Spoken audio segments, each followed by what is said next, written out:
Hello friends, स्वागत है आपका हमारे यूट्यूब चैनल पे जिसका नाम है गुरुकुल एजुकेशन हब। मैं आज काफ़ी दिनों के बाद जो है एक वीडियो डालने वाला हूँ। आज आपके सामने मैं वीडियो प्रस्तुत कर रहा हूँ। इसमें ज़्यादा कुछ नहीं है। आज मैं बेसिकली जो हमारे सब्सक्राइबर्स हैं, जो हमारे व्यूअर्स हैं, उन्होंने जो कमेंट्स किए हुए हैं उसके बारे में मैं आपको एक ब्रीफ नॉलेज देने वाला हूँ। मैं उनका नाम भी बताऊँगा, उन्होंने क्या सवाल पूछा है इसके बारे में भी बताने वाला हूँ।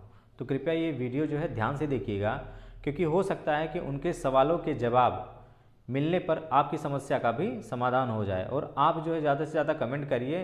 अब मैं कोशिश यही करूँगा कि रेगुलरली मैं जो है कमेंट्स पे वीडियो बनाता रहूँगा। समय नष्ट न करते हुए हम शुरुआत करते हैं।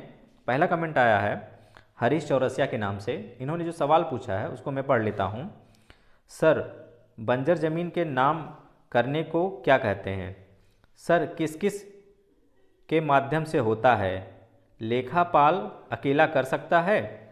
बेसिकली इनका यही कहना है कि बंजर ज़मीन है और उसको हम अपने नाम से दर्ज कराना चाहते हैं, तो वो कैसे होगा? क्या वो लेखपाल के द्वारा किया जा सकता है, अकेले वो भी? तो इसके बारे में मैं जो है 67 का में थोड़ा बता चुका हूँ आपको। इसके अंतर्गत होता क्या है कि अगर आप कोई भी बंजर ज़मीन है उसको अपने नाम पे दर्ज करवाना चाहते हैं, तो बेसिकली आपके पास जो है 1.26 हेक्टेयर से कम ज़मीन होनी चाहिए, तभी आप उसकी पात्रता की श्रेणी में आएंगे। और आप जो है ज़मीन को जो है बंजर ज़मीन है या फिर नवीन पड़ती है उसको पट्टे के द्वारा ही प्राप्त कर सकते हैं। आप कृषि पट्टा करा लीजिए या फिर आवासीय पट्टा। आवासीय पट्टा जो है अधिकतम 20 ईयर का होता है या फिर 200 वर्ग मीटर का।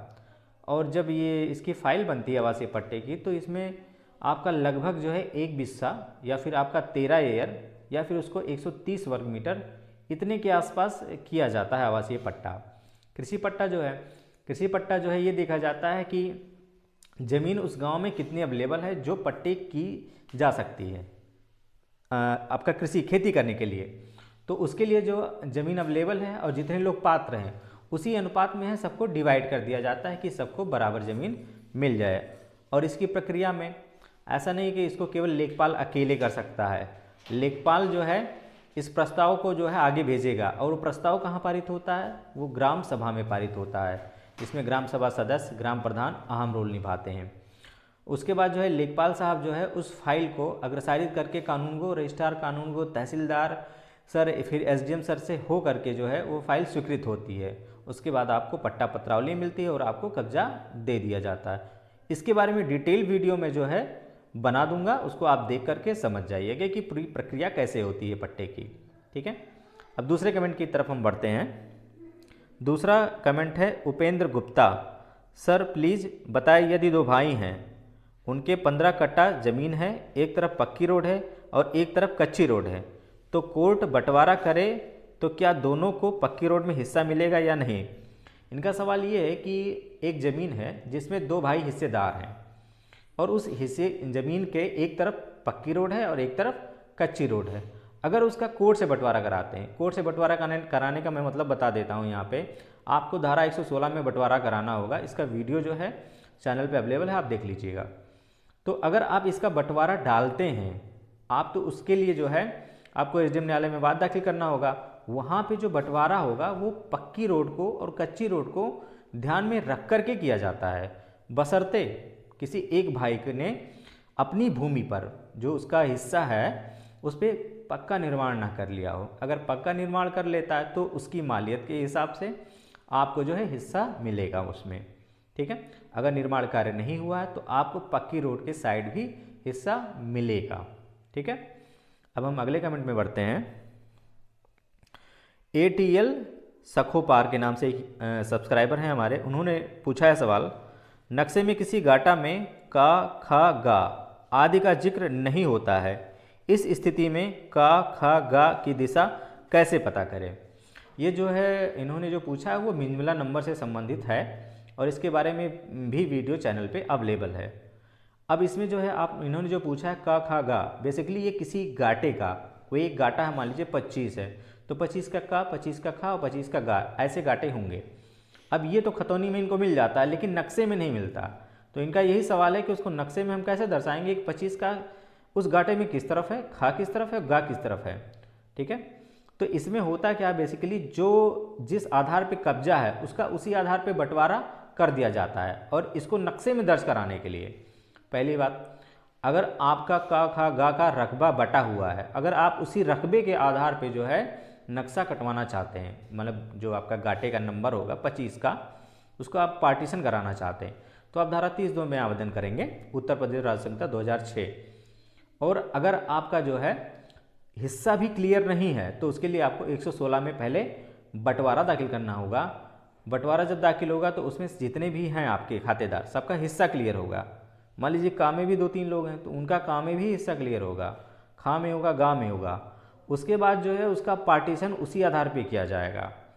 जैसे आपका 4 हिस्सेदार हो जाते हैं तो 25/1, 25/2, 25/3, 25/4 हो जाएगा, या फिर 25 का खा गा घा ऐसे हो जाएगा।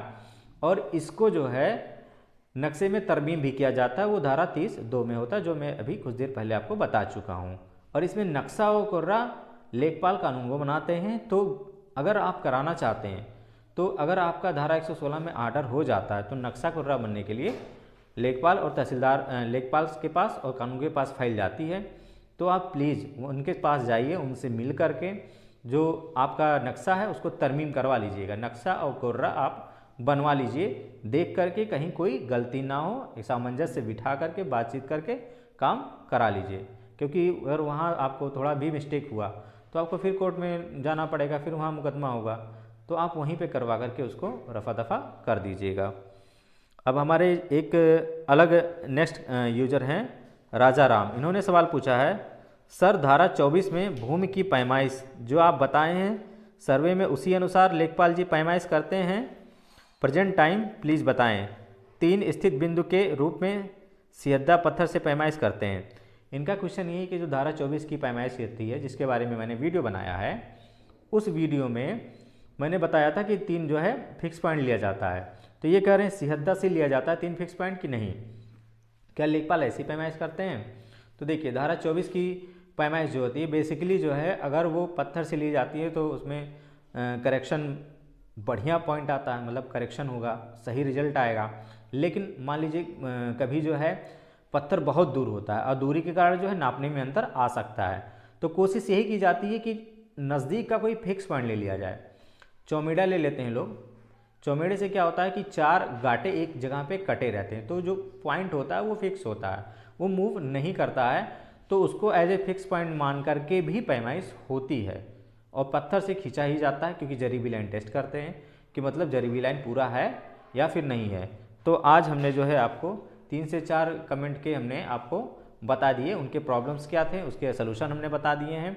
अगर आपको फर्दर कोई इंक्वायरी होगी तो आप प्लीज़ कमेंट करिएगा, और मैं जो है आपके साथ जो है नए नए वीडियो जो है शेयर करूँगा। धन्यवाद दोस्तों।